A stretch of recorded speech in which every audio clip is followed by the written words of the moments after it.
Sin duda alguna, el fútbol, más allá de pasiones, mueve economías. Mucha gente depende del fútbol. Tengo una anécdota: recién entrado a Horizonte Morado, eh, me encuentro un ex vicepresidente de la República en el estadio y me dice, bueno, ojalá Saprissa quede campeón, porque si es así, eso va a mover la economía y el PIB del país, así que estamos confiando en que Saprissa gane.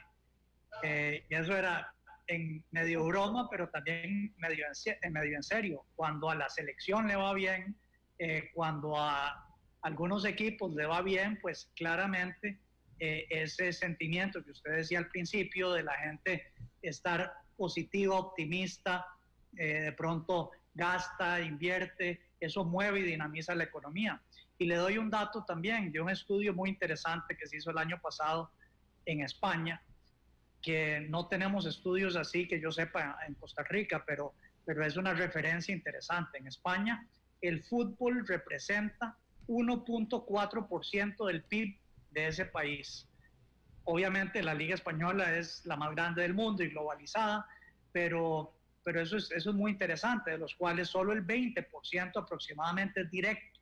El resto es un impacto indirecto y genera en España 180.000 empleos el fútbol, de los cuales como un 25% son empleos directos, el resto son indirectos. Entonces no solo es la economía de los clubes y de la federación y los jugadores y entrenadores, sino es toda esa gente, dueños de restaurantes, gente que mueve comercio también de manera informal, etcétera. Entonces, pues sí, yo creo que cuando se habla de por qué, por ejemplo, se le da tanta importancia a ver si el fútbol regresa o no, es porque mucha gente depende del fútbol.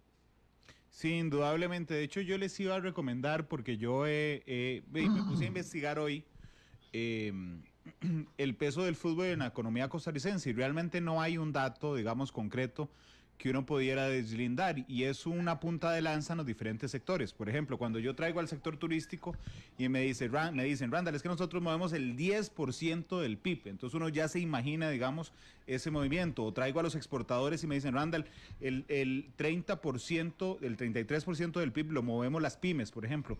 Y no hay un dato de lo que mueve el fútbol, pero a todas luces es una enorme cantidad de dinero. Don Orlando, ¿usted cómo percibe, digamos, que el fútbol genera, digamos, y creo que lo puede ilustrar bien en los alrededores del Eladio Rosabal Cordero, ese derramamiento de la riqueza que se da simplemente por un campeonato o por un partido de fútbol, don Orlando?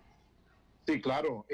No solo es que el fútbol es pasión y la pasión es la que hace que la gente se envuelva y viva el fútbol como tal.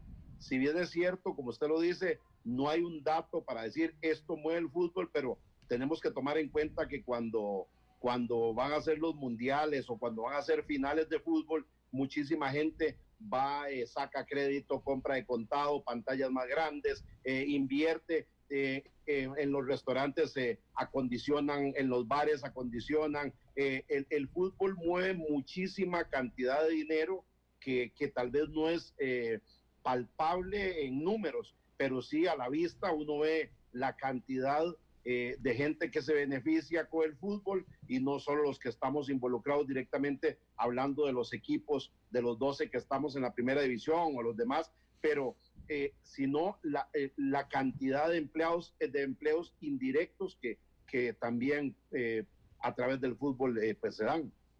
Sí, es muy interesante. De hecho, don Fernando, usted como ex viceministro de Comercio Exterior, eh, a mí me llama mucho la atención porque Manuel Rodríguez, que es un oyente que está opinando en Facebook Live, dice, eso refleja que no mueven nada importante más que a ellos mismos, refiriéndose a ustedes, es decir, más que a los equipos.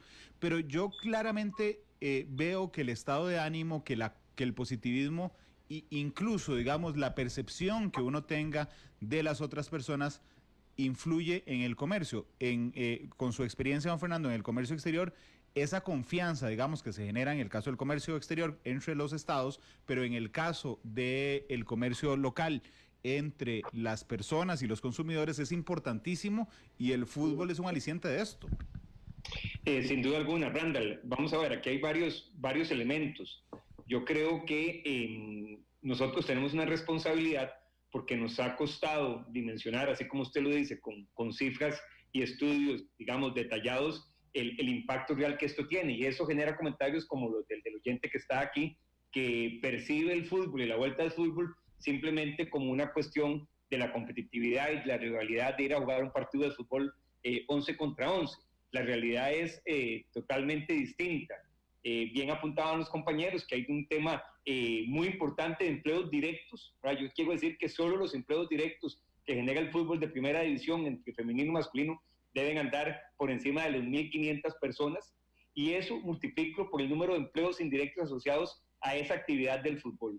Yo creo que hoy en día, digamos, todos, de una u otra manera, tratamos de percibir la importancia que tiene el fútbol, o si lo quiere ver al revés, el vacío que deja el fútbol en ese consumidor que día a día está haciendo compras asociados a un partido de fútbol. Como bien lo planteaban ustedes, porque son muy aficionados al equipo y están comprando camisetas, están comprando entradas, están comprando indumentaria, porque ven los partidos en televisión, están comprando comida, van al supermercado, compran sus cervezas para ver el partido en la casa, pero también aquellas personas que aprendieron a vivir asociadas al fútbol, los que revenden entradas, los que venden camisetas en la calle, la persona que provee las frutas y los alimentos a cada uno de los equipos para cada uno de los entrenamientos, el que provee el hielo. Cuando usted empieza a sumar toda esta gran cantidad de gentes, uno dice, la cadena es larga, la cadena impacta no solo a los trabajadores directos, a todo ese montón de trabajadores indirectos que están asociados a una rama relacionada con el fútbol,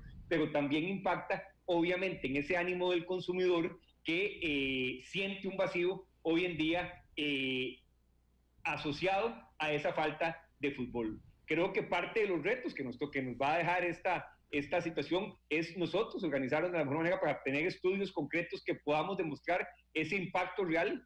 A mí no me cabe duda que nos vamos a llevar una sorpresa muy interesante de todas las actividades que de una u otra forma ven incrementos sus ingresos cuando hay finales, cuando hay partidos emocionantes, cuando hay clásicos, cuando juega la selección, y eso sin duda alguna es lo que hoy estamos nosotros tratando de defender como familia del fútbol.